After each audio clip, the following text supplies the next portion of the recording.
حضرت موسیٰ علیہ السلام آپ سب لوگ جانتے ہیں کہ اللہ تعالیٰ کے ساتھ بات کرنے کے لیے بنفس نفیس باتیں کرنے کے لیے کوہ طور پر جایا کرتے تھے۔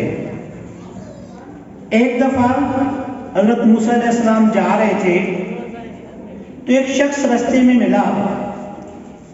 اس نے کہا کہ اے موسیٰ، اللہ تعالیٰ کے پاس آپ جاتے ہیں، میری ایک درخواست پیش کر دیجیے۔ حضرت موسیٰ علیہ السلام نے پوچھا کہ وہ کون سی درخواست ہے؟ وہ شخص کہنے لگا کہ اللہ نے مجھے اتنا رزق دیا ہے، اتنی دولت دی ہے کہ میرے لیے اس کو سنبھالنا اب مشکل ہو گیا ہے، اب میں نہیں سنبھال سکتا اس کو۔ اللہ کے سامنے میری یہ درخواست کیجیے کہ بس اب مجھے دینا چھوڑ دیجیے۔ آپ چلے گئے، آگے گئے تو ایک شخص اپنے جسم کے اوپر اپنے جسم کو مٹی سے چھپا کر ایک جگہ پہ لیٹا ہوا تھا۔ اس کے پاس کپڑے بھی نہیں تھے، بھوکا پیاسا وہاں پہ لیٹا ہوا تھا اور اپنے جسم کو مٹی کے ساتھ چھپا کر بیٹھا تھا۔ اس شخص نے کہا کہ اے موسیٰ، میری بھی ایک درخواست اپنے اللہ کے پاس پیش کر دیجیے کہ مجھے یہ جو میری حالت ہے مجھے بھی کچھ عنایت ہو جائے کہ کم از کم میں بھی اپنی زندگی آسودگی سے گزار سکتا۔ حضرت موسیٰ علیہ السلام چلے گئے، اللہ سے درخواست کی، یہ دونوں لوگوں کا ذکر کیا تو اللہ تعالیٰ نے ارشاد فرمایا کہ جو شخص کہہ رہا تھا کہ مجھ سے دولت کو سنبھالا نہیں جا رہا، اسے کہیے کہ آپ میرا شکر ادا کرنا چھوڑ دیں تو آپ کی دولت کم ہو جائے گی۔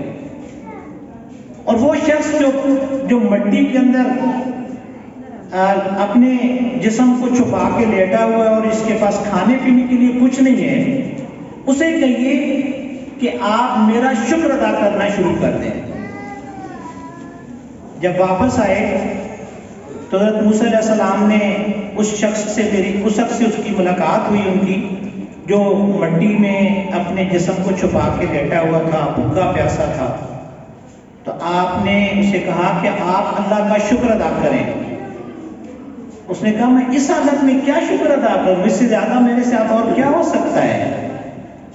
اسی وقت ہوا چلی اور جو اس کے جسم پر مٹی تھی وہ بھی اڑ گئی۔ دوسرے شخص کے پاس گئے کہ آپ اپنی دولت کو سنبھال نہیں پا رہے، آپ اللہ تعالیٰ کا شکر ادا کرنا چھوڑ دیں۔ اس نے کہا یہ کیسے ممکن ہے کہ میں اللہ کا شکر ادا نہ کروں؟ یہ تو مجھے دیا ہوئی اسی کی ذات کا ہے، یہ تو ممکن نہیں ہے میرے لیے کہ میں اللہ کا شکر نہ ادا کروں۔ قرآن پاک میں ارشاد باری تعالیٰ ہے کہ تم میرا شکر ادا کرو، میں تمہیں اور زیادہ دوں گا۔ تو اللہ تعالیٰ کا شکر ادا کرنا کیا ہے؟ اللہ تعالیٰ کا شکر ادا کرنا یہ ہے کہ جو کچھ اللہ تعالیٰ نے آپ کو دیا ہے اسے آپ بانٹنا شروع کر دیں۔ تو آپ جو کچھ تقسیم کر رہے ہوگے، اللہ تعالیٰ آپ کی اس دینے والی چیز کے اندر اضافہ کر دے گا۔ آپ علم چاہتے ہو تو جو علم آپ کے پاس ہے، جو آپ کو اللہ نے علم عطا کیا ہے، اسے آپ تقسیم کرنا شروع کر دو، آپ کا علم بڑھنا شروع ہو جائے گا۔ اگر آپ رزق چاہتے ہو، جو کچھ اللہ تعالیٰ نے آپ کو دیا ہے اس رزق میں سے تقسیم کرنا شروع کر دو۔ آپ چاہتے ہو کہ آپ کی عزت میں اضافہ ہو، آپ کے وقار میں اضافہ ہو، آپ کا لوگ احترام کریں، تو آپ دوسروں کا احترام کرنا شروع کر دو، آپ کی عزت و احترام میں اضافہ ہونا شروع ہو جائے گا۔ آپ چاہتے ہو کہ آپ کا نام دنیا میں روشن ہو، دوسروں کے لیے عزت کا مقام بن جاؤ۔ شکر گزاری اس چیز کا نام نہیں ہے کہ ہم شکر الحمدللہ کا ورد کرنا شروع کر دیں۔ بے شک شکر الحمدللہ کہنا اچھی چیز ہے، لیکن شکر گزاری اس چیز کا نام ہے، شکر ادا کرنا اس چیز کا نام ہے کہ جو کچھ اللہ تعالیٰ نے آپ کو عطا کیا ہے وہ دوسروں میں تقسیم کرنا شروع کر دو۔ اللہ تعالیٰ قرآن مجید میں ارشاد فرماتے ہیں کہ جو ناشکرے ہیں، اگر تم ناشکری کرو گے تو تمہارے پاس جو کچھ ہے وہ بھی لے لیا جائے گا۔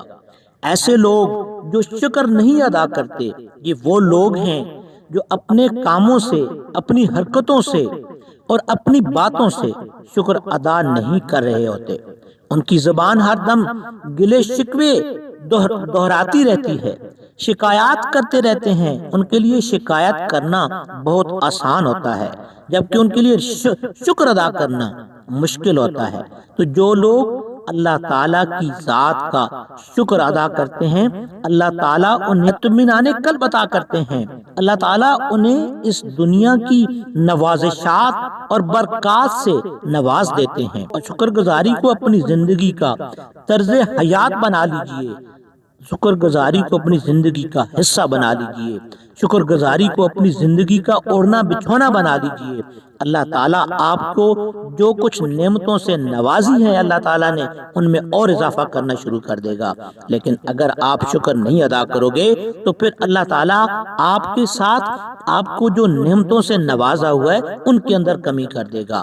تو لہٰذا اپنی زندگی کے اندر اپنے آپ کو ترقی دلانے کے لیے، اپنی عزت حاصل کرنے کے لیے، دنیا میں دولت سے مالا مال ہونے کے لیے اس کی دی ہوئی نعمتوں کا شکر ادا کیجیے۔ جب آپ شکر ادا کریں گے تو اللہ تعالیٰ آپ کے رزق میں اور زیادہ اضافہ پیدا کر دے گا۔